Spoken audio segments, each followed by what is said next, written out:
Good afternoon, folks. My name is Loren, Marion. I'm the interim police chief at the police department. Thank you for coming today. This past weekend, we had 3 separate incidents that resulted in 5 people shot and 3 of which were pronounced deceased. The first incident occurred on Saturday, April 7th at 9:19 p.m. at Wyoming and Montana. 1 individual was pronounced deceased there. The second incident occurred on Sunday, April 8th at 1:44 a.m. at 1821 West Bradley. 2 individuals were pronounced deceased and 1 had a non-life-threatening injury.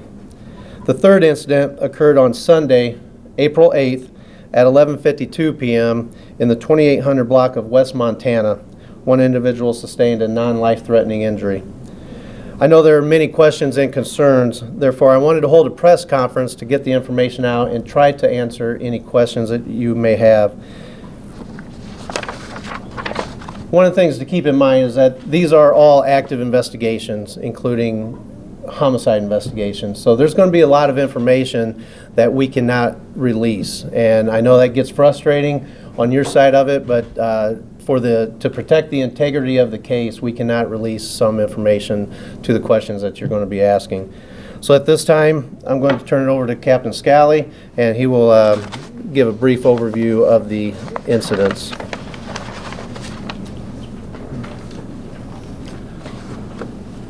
Good afternoon. Mike Scally, the captain of the Criminal Investigations Division. Like the chief said, the first homicide occurred at 9:17 p.m. on Saturday, April 17th. Officers responded to a shot spotter in the area of the 2700 block of Wyoming. The victim, John W. Bell III, 24 years old, was located there at the corner of Wyoming and Oregon. The second incident occurred 4.5 hours later at 1:44 a.m. at 1821 West Bradley. Again, officers responded to shots fired. I believe Bradley University and county officers were also in the area. They also responded to the address. I'm going to go back to the first one now. Those are the 2 incidents I'm going to primarily focus on. The first one, Mr. Bell was found at the scene from multiple gunshot wounds. At this time, you know, it is an active investigation. I can't discuss it. I will ask this. We've got a 24-year-old man found dead in the street. I ask anybody in the community who has information to lead to the arrest and conviction of the person responsible for this to come and let us know at the Peoria Police Department. The next one, like I said, occurred up at Bradley. Officers responded to the scene. There were 2 people who were found inside the house. Anthony J. Polnitz, a 22-year-old Peoria man, was found dead inside. Also, Naz J. Murray, 18-year-old Bradley student from Chicago, Illinois, was found dead inside. Also, another female Bradley student had a gunshot wound to her hand. I will say this is things that I can say about the investigation at this time. What we found out so far is the house at 1821 Bradley is not on the Bradley campus, and it was a social media advertised party that people from the Peoria area as well as Bradley University students went to attend. Approximately 100 people were seen leaving from the area. Officers tried to identify as many as they could leaving. I will tell you that we have recovered 13 cell phones from the house, either inside or just outside. The people abandoned why they were fleeing. So anyone who is there who needs to get these cell phones back, please come to the Peoria Police Department. We would like to talk to you because we know you were there. And we'd like to talk to you and get your cell phone and property returned to you. That's about all I can really say about it right now. I have no suspect information to release at this time. 100 people in this house. We should be able to locate someone who saw or knows what happened there. And to lose 2 young lives like this, I hope these people would come forward and give us the information that they have. So, with that, any questions?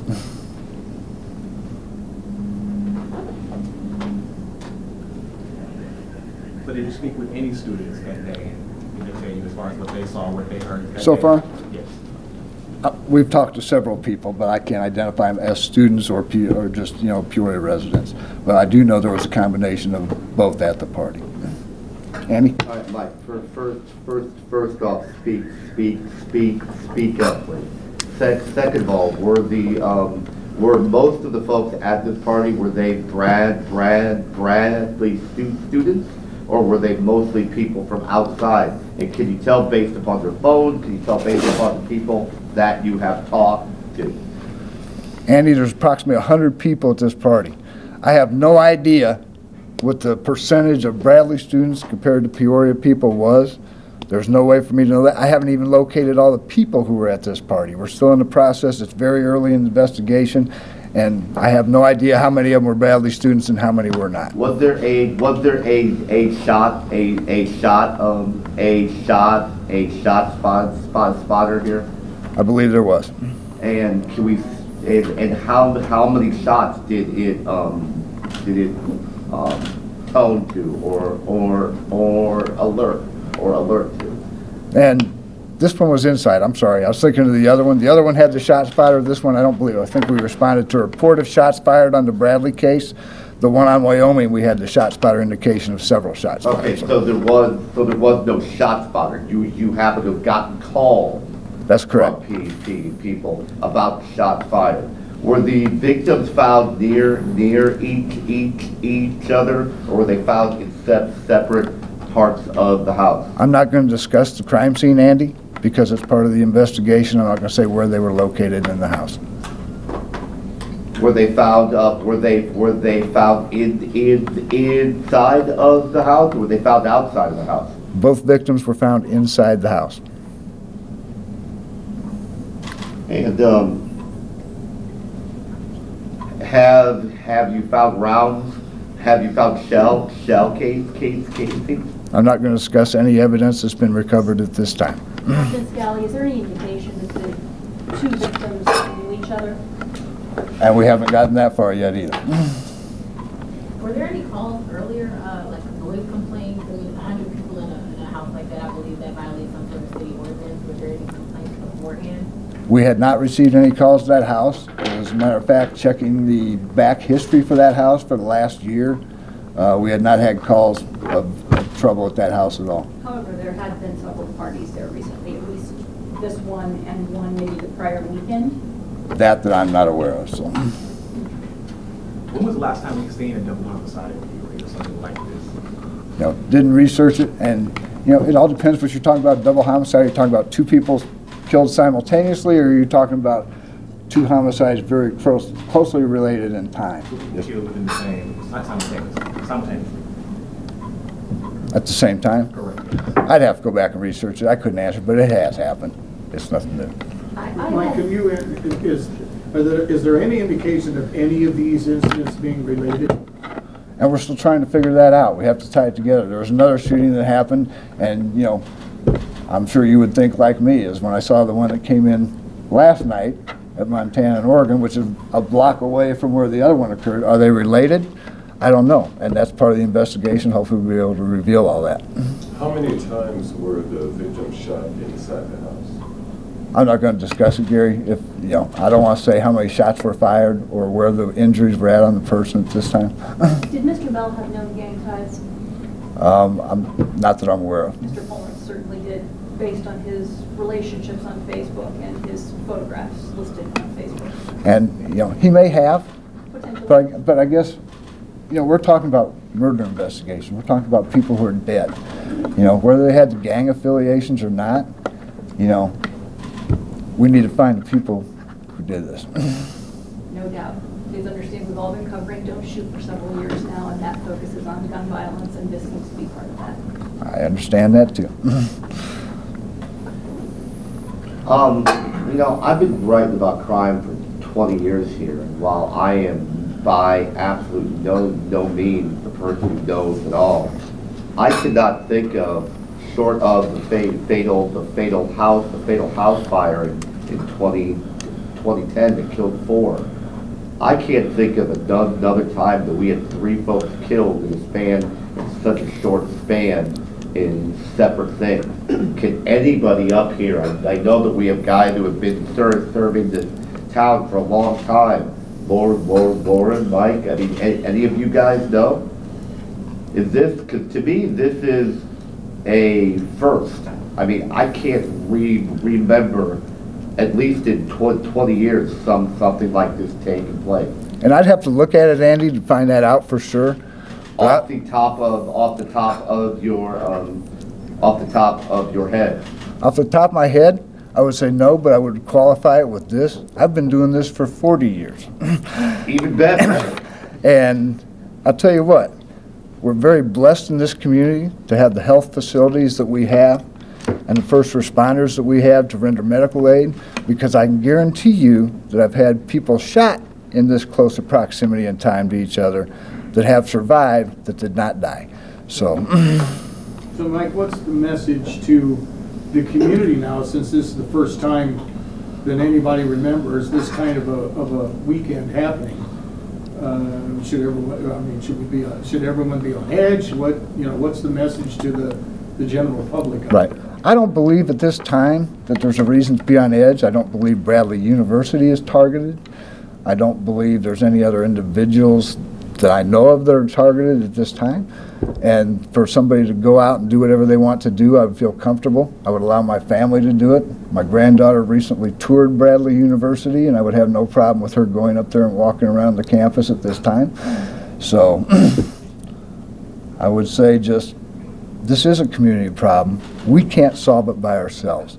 We have to have everybody involved in this, and come forward. If you have information, please give it to us, because that's the only way we can solve crimes, is people coming forward and then tell us what they know. What can you say to the people who likely know about the nature of John Bell's injuries, the fact that he was shot twice in the back of the head in the middle of the street at a reasonably decent hour that a lot of people would still be awake? Like a chance in hell that somebody's going to come forward to say boo about that? I mean, you know what I'm saying? Isn't that a pretty clear message? And I know what you're saying, as far as people probably fear to come forward to the police is what you're relating to. And I understand people's fears. And, sometimes it's about doing the right thing. And that's not the only way that we solve crimes. Sometimes, crimes are solved because you have a person that, is trying to help themselves from a crime that they may have committed. And to be able to come forward and say, I know this about this. And there's many ways that we solve crimes. And I understand fear, and maybe I don't understand enough, because if I saw something like that, I'd have a hard problem living with myself and knowing that I did nothing. That just doesn't make sense to me. Based on, If you want to throw out Crime Stoppers. Oh, yeah. And anybody does have information. The Peoria Police Department or the Crime Stoppers number is, like I said, that's the only way that we solve crime, is for people to come forward and let us know what they know, because we can't be out there and doing it all. Mike, back to some of this. I mean, you have 5 folks shot. You have three dead. Have you guys been hearing anything about activity that is leading up to this? Is there a turf battle? Is this? And I know they might have talked about gang, but it doesn't even have to be gang. It could be anything. Have you been hearing about this whatsoever? We don't have information at that time that this is related to any type of turf battle or gang activity, but that is part of the investigation. Is there anything that's tying these things together? And that's part of what we will do, is look to see if there is. Is there anything shocking about the number of shots? I mean, I believe Mr. Bell was struck 10 other times. It seems like, according to Jamie's press releases, all 3 folks were struck in the head in some way. Are you struck at all by the violence that we are seeing? And I'm struck by all of them. Okay, I don't care if a person's shot in the leg and that's what kills them. And I understand people here are shot in the head and that's what killed you. Every one of these should shock everybody in this room, and it should shock everybody in this community. When I'm shot in the leg and I die because my femur got hit and my artery got cut, and even if I don't die, I mean, it should shock everybody that this is occurring and you need to step forward and you need to make this stop. We can't do it by ourselves. We have to have the community behind us to get it done. Has crime stoppers upped its amount of money, you think, to try to get folks to call in? Or? Not that I'm aware of, they haven't, so. Homicides, and they raised it to 5,000. Okay. Thanks, Loren. Crime Stoppers will pay $5,000 now on information leading to a homicide. Maybe Chief or somebody else can answer that. Is the police going to step something up to kind of keep this violence from escalating even more as we get into the months where more people are going to be outside? Because currently it's been cold out. Is the police department going to step up to kind of hopefully de-escalate the situations? Sure. One of the things that we do, we will conduct what's called directed patrols, so we will focus on areas. And then with the focused deterrence strategy, one of the things that we do is focus on the 1% of the violation, that's 1% of the population that's driving the violence. So we will continue to focus on those individuals. Had any one of the 3 people who were shot, the guy, I assume it was a man that was shot last night? Correct. Yes. Mr. Bell and Mr. Polnitz, have they been a part of a call-in? Not to my knowledge. Hey, Chief. Sir. When it comes to, are you worried? I mean, what can you do to talk to the folks who happen to live here? Because you have 3 shootings again. Now, granted, you have 2 in the same basic spot, but you have 1 that seemingly is unrelated. And then about a month back, you had the East Bluff getting shot up. Are we seeing a spat of gun violence, or is this just? I mean, can you tell? I mean, over the past few months, we've had a lot of shots fired and a lot of shootings. You know, looking at the stats, Andy, if we looked at our shootings compared to last year, we had the same number of people shot. We had nine individuals hit, but we had 7. What did you have? Up until this current, this past weekend, we had 7 individuals, 9 individuals hit in 7 incidents. Compared to 2017, we had 9 incidents with 9 individuals hit. However, our shots fired, what you're talking about with shot spotter alerts and just overall shots fired, are up compared to 2017. So what are you guys doing then? I mean, there's not. I mean, you can't stop folks from shooting guns. But what are you guys doing? Well, that's where it goes back to the Detective Bureau, and they follow up and investigate the cases, and hopefully you end up making an arrest out of it. But you focus on the individuals that's driving the violence. Are you guys close to trying to solve any of this? I mean, are there things that that you happen to know that you might not want to tell us? Or? Well, if I didn't want to tell you, why would I tell you if you're asking me now? I can ask you lots of things, but you're not going to. Yeah, no, there's nothing. We will continue to address violence, and that's what I will reiterate. We will continue to address violence, and it won't be tolerated. Based on the fact that you had 100 people at this party and many people witnessed it, are you optimistic that you will find the shooter? We interviewed someone who said they were standing right next to the shooter. Yes, again, as to what Captain Scally said, I would hope that out of 100 people that were there, that someone would be able to come forward and identify who the individual was. At least one person out of 100 should feel comfortable enough to cooperate. Have the phones given you any credible leads or evidence that you have in custody or in possession? We're still in the process of evaluating and examining the phone, so I don't have any information I guess from what I'm that. asking is, have you talked to some people that gives you reason to be optimistic that you will be able to find the person? I don't have the information because the detectives are continuing to follow up on it. How many people lived in the house when the party was? I don't know. You know, there's 2 people who were residents there.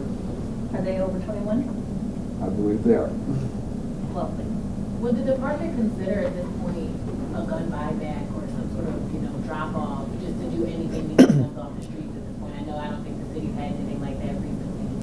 We've done that probably about 10 years ago or so, right around there. I don't know the exact date, but we've done that in the past, and what we found why it didn't work as well was because we were getting guns that were either antiques, that someone, their loved one that was deceased, they would come turn in the gun. We weren't getting the guns from the criminals off the streets. Do the people who live in the house, are they facing tickets at least? That's an occupancy. I'm sure the house wasn't designed to hold 100 people. Just guessing. Are they ticketed? At this time, there's been no tickets yet. Our focus has been on the murder. Maybe down the line, we'll take a look at that and see what it looks like, but for right now, we haven't even approached that subject. Have you interviewed the people who are the main tenants of that home now? Have you spoken to them, people who are on that lease? It's part of the investigation that I want to discuss, but, we'll interview everybody we can identify who was in that house. Yes, sir. Can you, the 2 tenants, are they Bradley students? Can you give me any sense, or do you have any sense of whether most of the students at the party were Bradley students? Or was it a mix?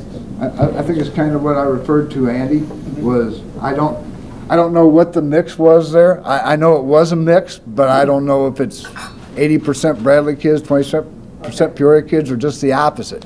That's something that we'll determine in the future once we... How about the 2 tenants? Do you know whether they're Bradley students? The 2 tenants who rented the house? Rental, and that the 2 people who live there, are they Bradley students, or do you know? One is. One is, okay. What you mentioned, Mike, that this was a social media party, advertised party. What exactly do you mean by that? My understanding is it was put out on social media that there's a party going to happen at this house at this time. Have you guys seen that ad on social media?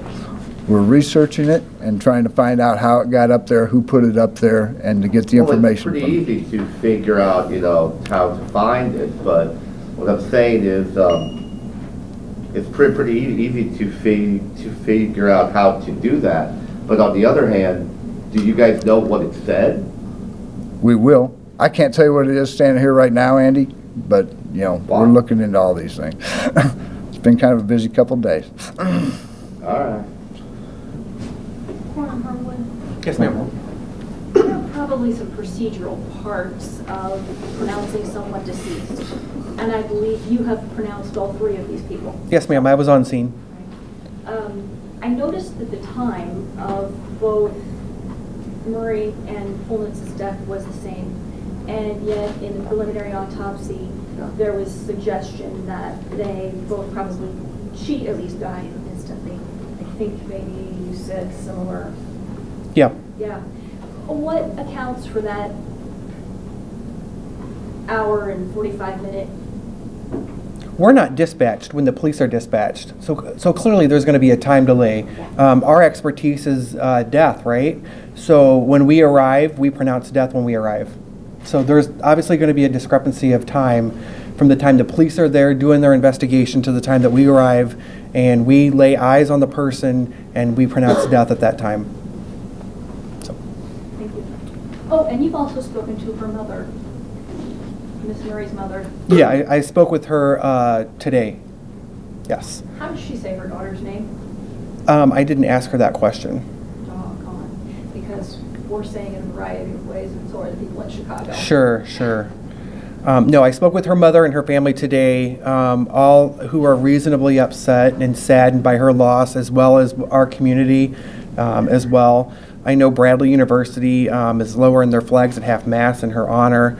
Her family spoke very, very highly of her. She was a brilliant, loving individual. So, could you speak to the caliber on the weapons for all 3 of the deceased? Were they the same caliber, or were they different caliber? That I do not know the answer to.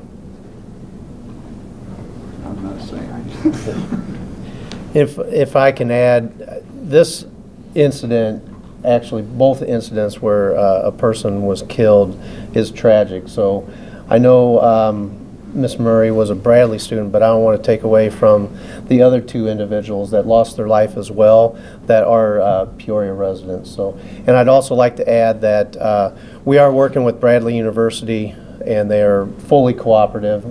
Chief Josco has been in contact with myself since the incident occurred, and so we are working together on this. Because some of the pictures on Facebook do show gang signs and symbols and do those victims' pictures, are you going to be reaching out, or is Don't Shoot going to be doing a separate or specific call-in to members of those gangs? Yeah, so what we'll do as part of our focused deterrence is look at and see if the investigation does develop that it is gang or group related, then we will focus on the gang or group that caused the violence, and we will do an enforcement action on that. And we're actually having a call in on April 12th, so this Thursday, and that was already scheduled, so it will not have anything to do with the homicide. In terms of trends, and I know you spoke on this as far as last year, do you believe there might be an increase in the number? I know you can't specifically say, but last year we had 13 homicides. Right now we're at 6, correct? So do you believe, and we're already halfway there, we're in April. So do you, how do you feel about that? You know, going into the summer. You know, if going into the summer, which usually May is where our uptick of violence starts, but we focus on gang and group violence. That's what the focused deterrence is specifically designed to focus on. We're not going to be able to deter or stop incidents of domestic violence and arguments that occur that escalate that are not gang and group related. So that's one of the things that we focus on. We are trying to prevent the retaliatory shootings from happening. So in a perfect world, hopefully we won't have any more for the rest of the year, you know, but I can't predict how many we're going to have. Is there anything All right. else people should know? No, I think as we always put out, we cannot arrest our way out of the violence. It takes the community to help us. You know, to see something, say something. If you see something suspicious, by all means, call the police, no matter how minor you think it might be or what time of day it is or anything. If you see something, say something so that we can address. But we will put out and update with as much information as we can. But again, due to the sensitivity of the investigations, we cannot release a lot of information. All right. Thank you, folks.